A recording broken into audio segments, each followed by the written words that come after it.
Bismillahirrahmanirrahim. Assalamualaikum warahmatullahi wabarakatuh. Hai Sobat Antasari semuanya, kita jumpa lagi di podcast UIN Antasari, kearifan lokal unggulan. Kali ini kita mengundang narasumber yang spektakuler, luar biasa ya, banyak sekali prestasinya ketika beliau menuntut ilmu di negeri kanguru, Australia. Ada Ibu Dr. Hajah Nur Maulidiah MA. Ya, oke. Halo Ibu, Assalamualaikum. Halo, terima kasih undangannya. Apa kabar Ibu? Baik, alhamdulillah. Sehat selalu ya. Alhamdulillah. Oke. Ibu Lydia. Iya. Oke, ini Ibu, kami senang sekali Ibu mau berjumpa dengan kami di podcast UIN Antasari, kearifan lokal unggulan. Nanti kita akan membagi inspirasi gitu ya buat Sivitas Akademika di UIN Antasari khususnya dan masyarakat luas pada umumnya gitu. Oke, Ibu Lydia, saya panggil demikian. Ibu kita mau tahu cerita dulu nih Bu, bisa sampai kuliah di Australia. Nah, saya tuh taunya gini, Ibu Lydia itu kecilnya di Timur Tengah, ya, besar di situ, besar di Timur Tengah, lalu kemudian melanjutkan studi S1, S2 di Malaysia, lalu kemudian ini drastis gitu, beda banget S3-nya di Australia, yang jelas-jelas kulturnya berbeda itu Bu. Oke Bu, boleh cerita dulu Bu, gimana itu? Ya, jadi mulanya itu dari inspirasi. Oke. Dan inspirasi itu saya dapatnya dari teman-teman juga di sini yang pada waktu itu sudah melanjutkan studi di luar negeri, khususnya di negeri Australia. Oke. Jadi pada waktu itu saya ini ingin sekali nih ke Australia ya. Jadi saya mulai bertanya-tanya, mengumpulkan informasi dan dari teman-teman juga mereka memberikan informasi bagaimana caranya mungkin mendaftar di kampus di Australia. Nah, dan setelah dapat informasi pasti itu awalnya membuat proposal. Nah, jadi setelah proposal itu saya mulai mencari supervisor. Dan itu sebenarnya awal-awalnya itu tidak tahu persis di kampus yang mana. Jadi belum ada sasaran kampus. Belum. Jadi caranya waktu itu saya mengumpulkan di googling aja, jadi tempat-tempat yang dan khususnya kampus-kampus yang top di Australia. Nah, jadi setelah saya membuat daftar kampus-kampus yang ada di Australia itu, saya mulailah menghubungi supervisor yang ada. Jadi kan saya nggak fokus ke salah satu kampus aja, tetapi waktu saya mengirimkan atau mengkomunikasi dengan supervisor itu, saya kirimkan proposal ke beberapa kampus dan ke beberapa supervisor dalam waktu yang sama. Saya potong nih, mohon maaf. Ya.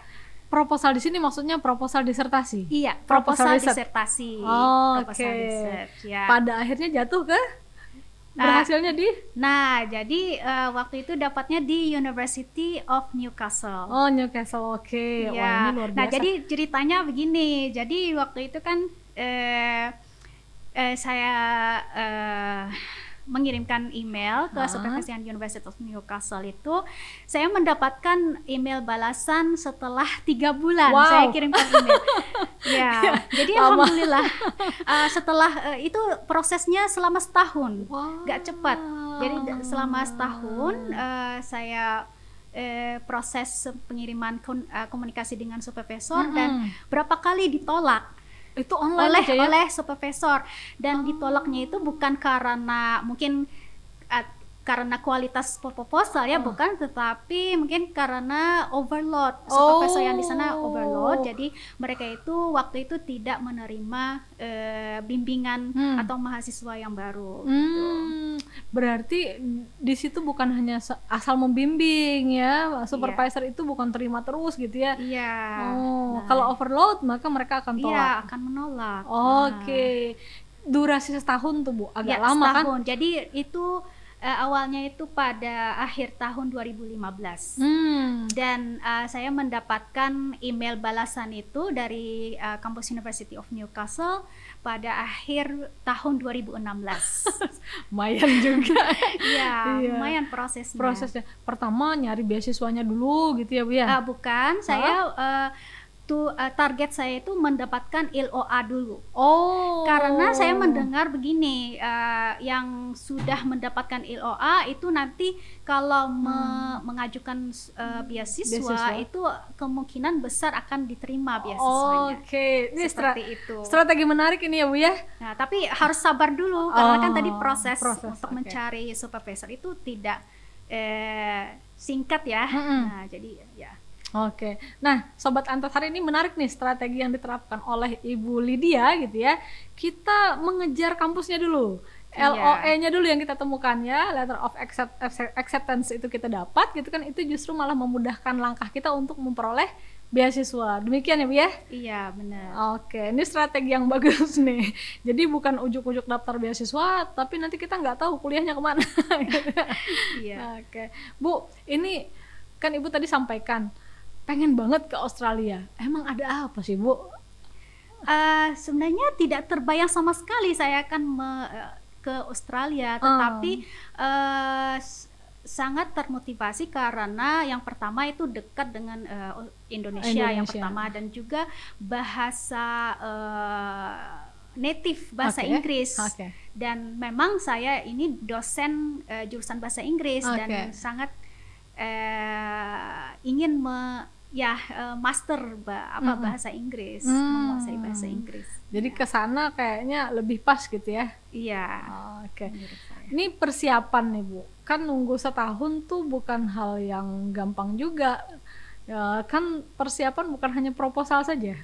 Iya. Ada banyak hal yang perlu kita persiapkan untuk itu gitu Bu. Dan itu kan ditolak beberapa kali. Itu gimana Bu menjaga mentalnya supaya tetap terus mau berusaha gitu? Selalu berdoa dan juga meminta dukungan dari suami, dari orang terdekat tentunya. Ya selalu berdoa. Ketika ditolak itu enggak ada kayak trauma gitu? Oh tidak ada. Malah sebenarnya selain di Australia, saya juga kepikiran sih untuk mencoba di New Zealand. Oh, pernah saya mengirim proposal sebenarnya ke New Zealand, tetapi belum, tidak ada rezekinya ya, jadi ke Australia. Oke. Ini kalau di the University of Newcastle ya, Ibu sampaikan tadi, mahasiswa Indonesianya banyak nggak di situ? Atau jangan-jangan nih orang UIN Antasari pertama yang ke situ? Kebetulan saya orang dari UIN Antasari yang pertama. Wow. Ya. Luar biasa gitu ya. Oke. Ibu, karena beberapa waktu yang lalu pernah ada juga dosen kita yang sedang belajar di Australia yang kita hadirkan di sini gitu ya. Yang kita tangkap ketika perbincangan itu adalah multikultural yang ada di Australia itu sangat membantu kita untuk lebih moderat. Nah, selain itu juga ditunjang oleh riset. Ada yang namanya privilege ketika kita melakukan riset gitu ya Bu ya, dan itu tentu sangat menunjang kita sebagai dosen. Boleh Ibu ceritakan Bu, seperti apa privilege yang diperoleh ketika Ibu berkesempatan berkuliah di sana? Saya memang orangnya suka berkomunikasi dengan orang dari berbagai negara. Di Malaysia pun saya juga di kampus internasional. Dan sama juga di Australia ini, alhamdulillah saya mendapatkan mungkin teman-teman ya, atau apa bahasanya, networking ya. Nah jadi saya mendapatkan teman-teman dari berbagai negara. Jadi bukan hanya di Australia, tetapi juga ya ada yang dari Timur Tengah, tadi ada yang dari Amerika juga, yang kuliah di sana. Nah itu memang yang membuat saya enjoy study di situ. Oke, jadi dengan keragaman itu justru malah membuat enjoy, bukan malah tidak nyaman gitu ya? Tidak. Oke, boleh ceritain Bu, ketika berkuliah dulu kan karena orang UIN Antasari yang pertama di situ ya, otomatis kan kita kalau kuliah tuh kan kita pengen ada teman ngobrol ya Bu ya, teman-teman berbagi cerita lah gitu. Sementara ini kan teman-temannya dari negara yang berbeda-beda. Nah, itu gimana Bu? Beradaptasinya, mungkin cara belajarnya juga gimana? Nah, saya mungkin karena orangnya cepat beradaptasi dan juga di situ mungkin biasanya ada culture shock ya. Oh, yeah. Kalau misalkan baru pindah ke negara yang berbeda. Mungkin budayanya atau apa. Tetapi kalau saya sendiri itu alhamdulillah saya cepat beradaptasi karena mungkin kebiasaan saya yang sering komunikasi dengan mahasiswa internasional ya sejak S1. Oh, jadi buat Ibu udah nggak masalah ya? Alhamdulillah tidak masalah ya. Oke, luar biasa Ibu. Ini saya tahu banget nih, Ibu ini kuliah di Newcastle tadi itu tidak hanya aktif di akademisi kampus saja, tapi juga ada di sektor non akademiknya. Iya. Nah, gitu. Ibu boleh ceritain Bu. Ini kalau saya lihat Ibu itu pernah jadi ketua senat mahasiswa internasional di Newcastle itu. Kemudian Ibu juga ketua asosiasi Islam Universitas Newcastle juga. Lalu duta polisi mahasiswa internasional. Bayangin ya, kita orang Banjar gitu ya, tapi jadi duta polisi mahasiswa internasional, itu kan berarti seluruh negara itu dibawahi oleh Ibu gitu. Oke, Ya, boleh Bu ceritain salah satu nih kita kupas-kupas. Jadi kebetulan juga ini bukan jadi sombong ya gitu. Karena memang saya orangnya suka berorganisasi sejak S1. Walaupun mungkin dari bayangan atau ya pendapat orang kalau yang suka organisasi itu harus orangnya vokal atau orangnya suka berdebat. Tetapi sebenarnya menurut saya itu kalau aktif di organisasi itu nggak harus selalu suka berdebat atau misalkan vokal terus dan debat lisan gitu ya. Mengcounter ya, bukan mengkontra gitu. Iya. Jadi sejak saya awal-awal datang waktu itu bulan November 2018. Nah, sebenarnya sih sebelum saya ke Australia, saya sudah mulai berkomunikasi dengan PPIA atau Perhimpunan Pelajar Indonesia dan juga organisasi Muslim yang di sana. Nah, jadi memang sejak saya datang di kampus sudah ada hubungan, tetapi walaupun secara virtual dulu, tapi setelahnya baru tatap muka gitu, baru perkenalkan. Ya. Jadi dalam artian begini, bangun chemistry itu udah lama. Iya. Iya benar. Karena kita mau ke situ gitu ya, jadi kita harus kenal orang-orang yang ada di situ gitu. Iya. Dan saya tertarik dengan organisasi Muslim yang di sana karena ini kan negara mayoritas Muslim kan. Nah, dan saya tertarik dengan cara mereka berdakwah gitu. Jadi dengan cara yang sederhana.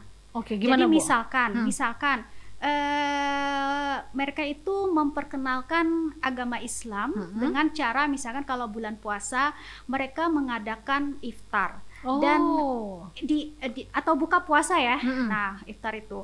Nah, dan tidak hanya mengundang mahasiswa Muslim, tetapi juga mengundang yang non Muslim. Boleh bergabung? Boleh. Dan itu cara mereka itu memperkenalkan Islam. Dan satu lagi kegiatan misalkan sering ada kegiatan-kegiatan di kampus, misalkan seperti di Harmony Day namanya, atau di di setiap semester itu ada orientation week, atau misalnya kalau di Indonesia mungkin seperti ta'aruf, orientasi ya. Iya, setiap semester.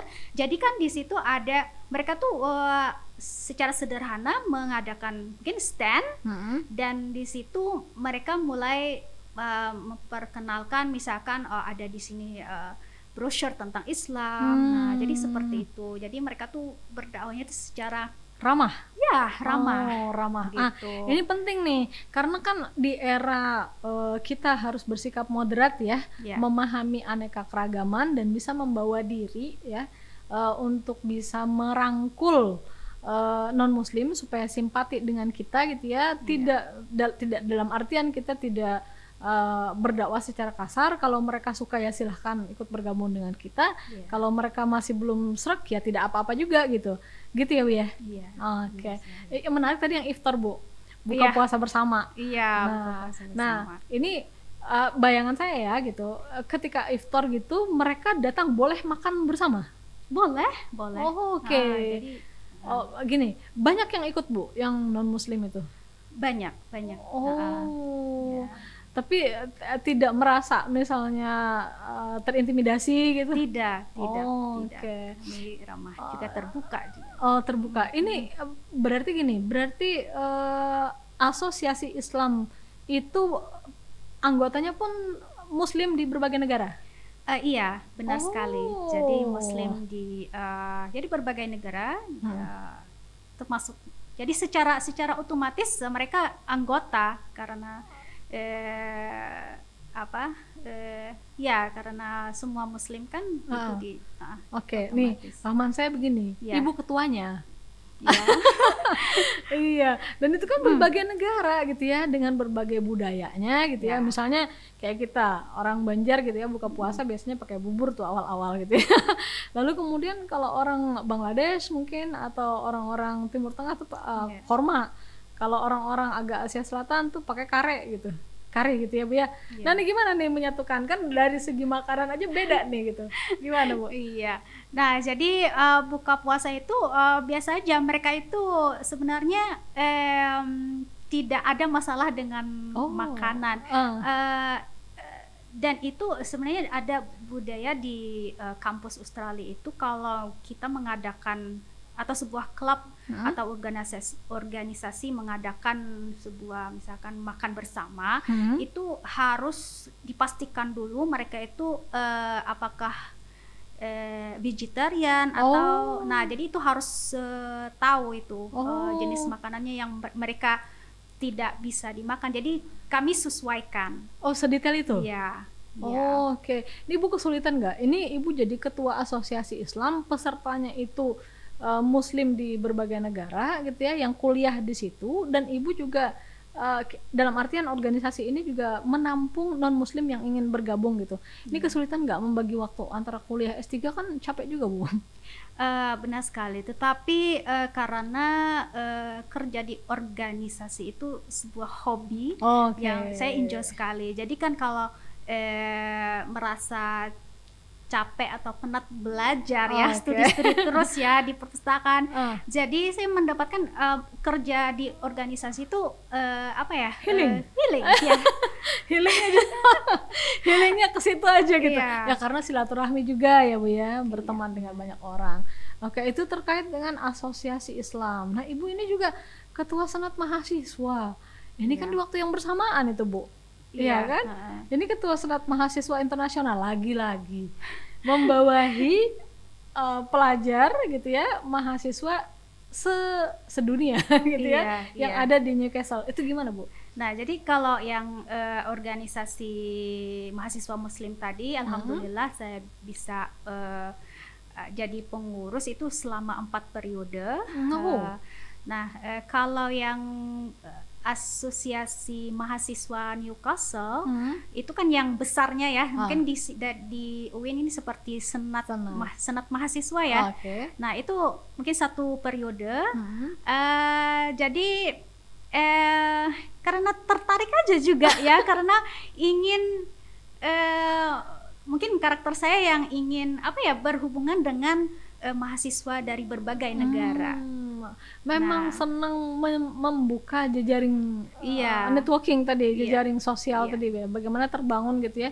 Jadi ini benar juga nih, kita mengamalkan surah Al-Hujurat ya Bu ya. Jadi ta'arofu, mengenal banyak manusia gitu ya.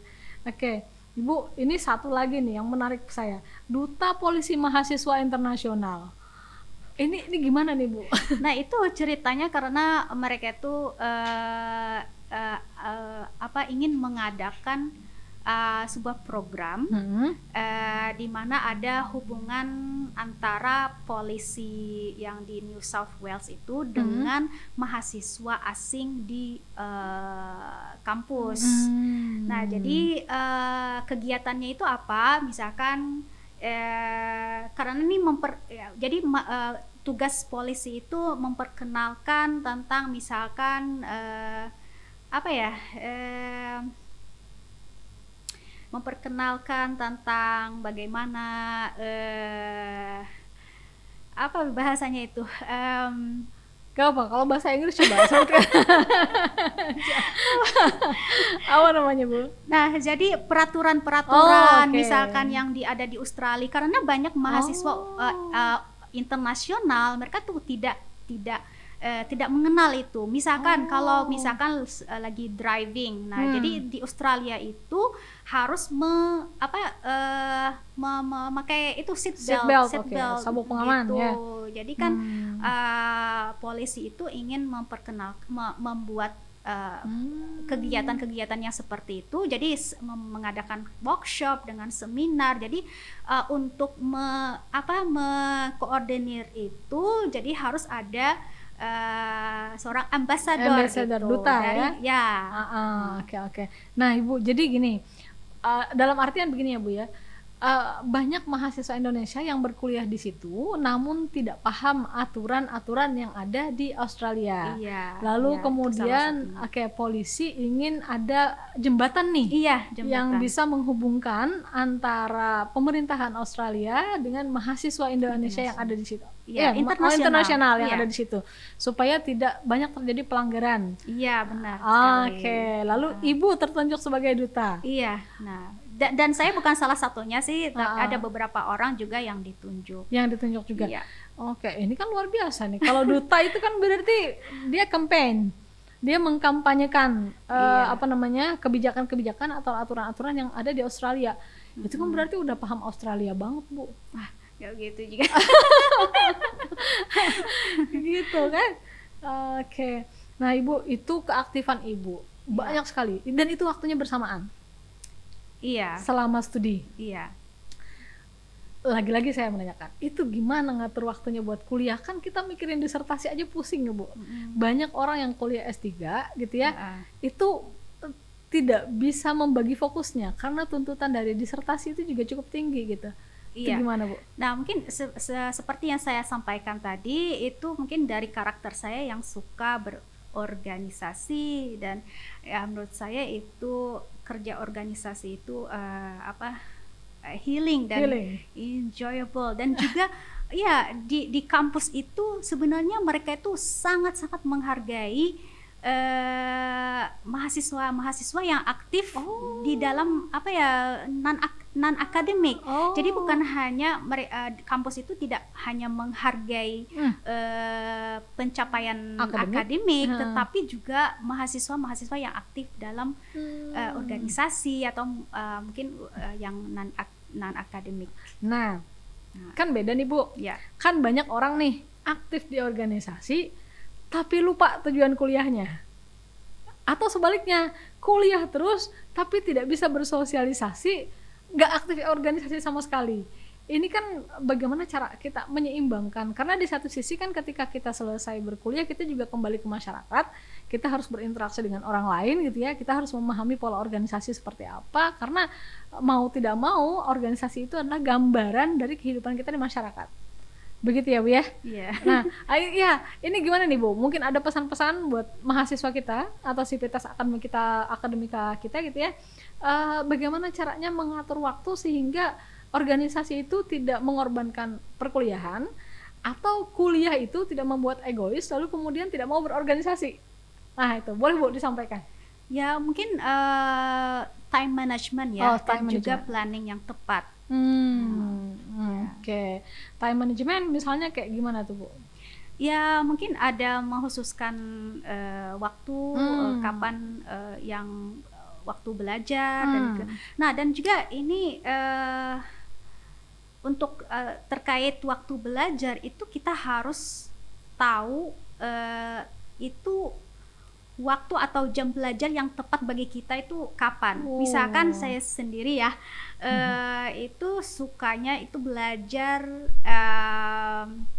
yang masuk ya, maksudnya kalau waktu belajar kan ada yang waktu yang bisa konsentrasi sepenuhnya. Jadi itu biasanya malam gitu. Justru malam ya? Ya, justru malam mungkin sampai tengah malam gitu. Saya sering di perpustakaan sampai 11 atau jam 12 itu malam open Bu? Gitu. Nah, jadi di perpustakaan di kampus itu kebetulan ada tempat-tempat yang buka selama 24 jam. Wow. Iya. Itu bisa tidur di perpustakaan juga. Iya, jadi mungkin mahasiswa bisa mahasiswa bisa. Jadi kita tidak harus men-set waktu khusus untuk pergi ke perpustakaan hanya karena office hour-nya beda gitu ya. Karena 24 jam buka.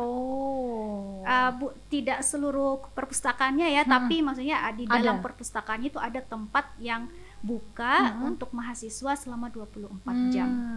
Dan itu jelas menunjang penulisan dan penelitian. Iya, benar. Dan juga itu kita tidak perlu mengkhawatirkan tentang keamanan, security, karena security itu setiap kali mereka itu menjenguk gitu. Jadi perempuan pun nggak masalah, masalah. Dan pun di yang bagusnya di kampus saya itu mungkin nggak tahu ya di kampus yang lain itu kalau misalkan ingin pulang tengah malam dan tidak ada, nggak tahu gimana gitu, takut kan maksudnya kalau sendiri, jadi itu bisa menghubungi security, mereka bisa escort, maksudnya menemani mungkin ke tempat parkir mobil, atau misalkan ada juga khusus shuttle itu maksudnya mereka mengantar ke rumah gitu. Tapi mungkin jaraknya dari kampus 1 kilometer mungkin ya, seperti itu. Jadi ada pelayanan yang sampai segitu ya? Iya.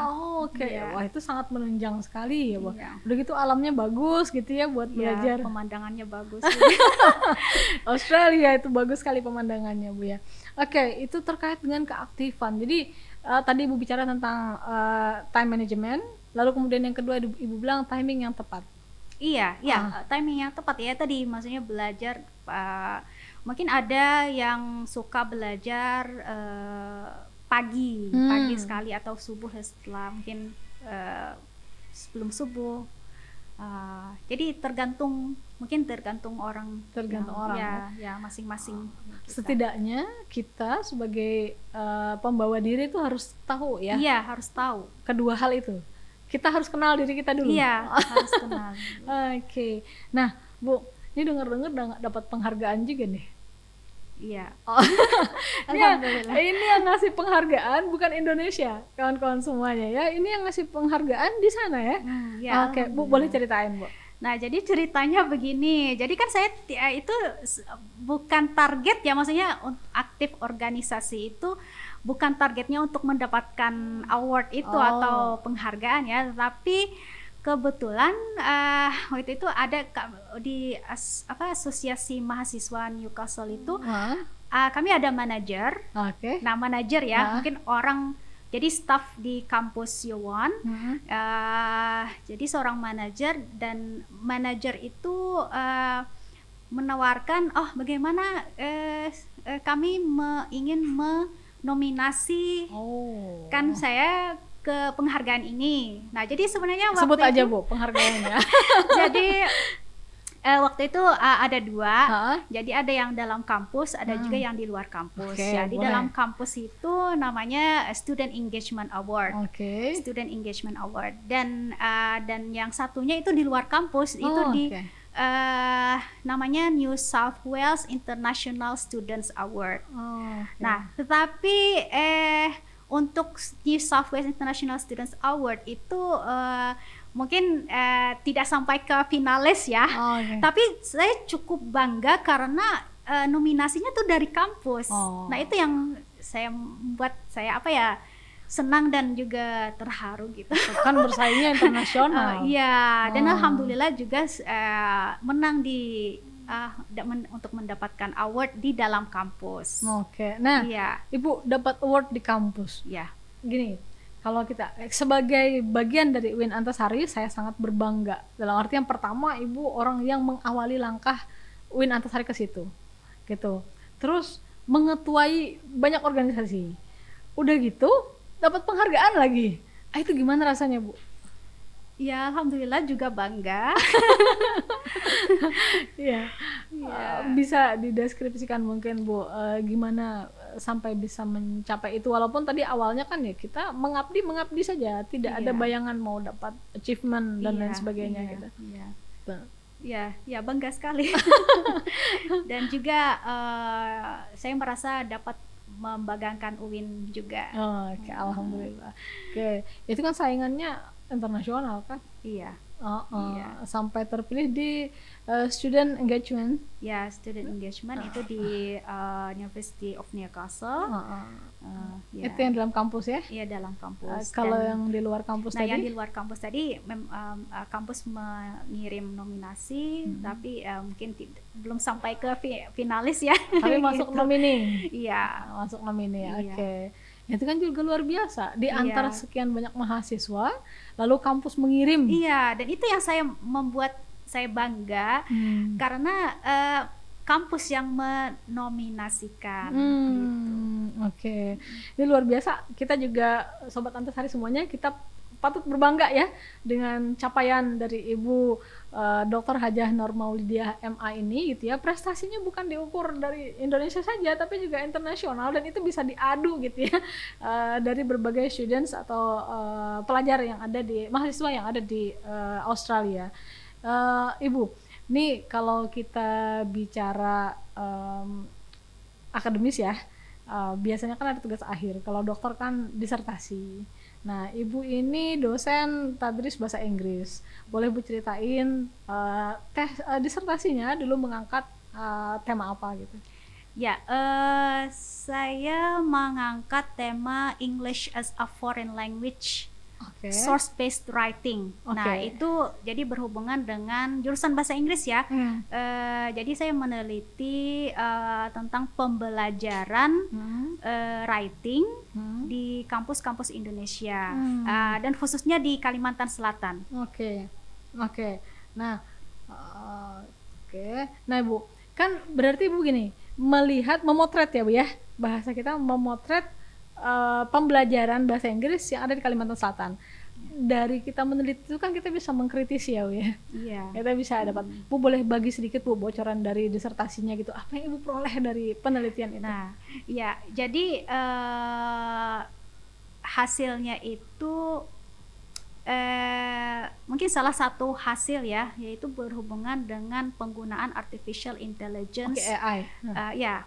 Penggunaan AI dalam pembelajaran. Nah, gimana tuh? Jadi sebenarnya itu hasilnya mahasiswa itu mereka tuh memang waktu mengerjakan tugas itu mereka itu menggunakan AI, bantuan AI, bantuan AI. Salah satunya mungkin kalau fokus ke writing itu bisa ChatGPT atau Quillbot ya. Nah, dan kalau saya lihat di kampus-kampus Australia itu sangat berbeda. Jadi kan di kampus Australia itu mereka itu sangat sangat melarang penggunaan AI.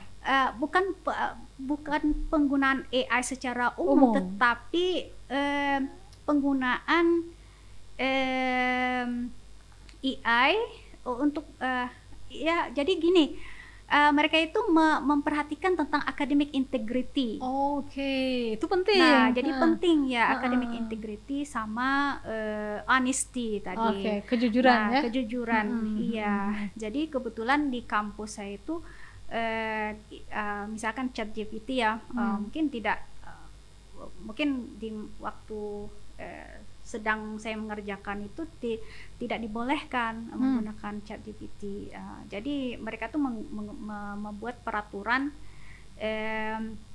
mungkin sekarang ini ya, membuat peraturan baru itu harus dengan izin dosennya. Jadi penggunaan ChatGPT itu.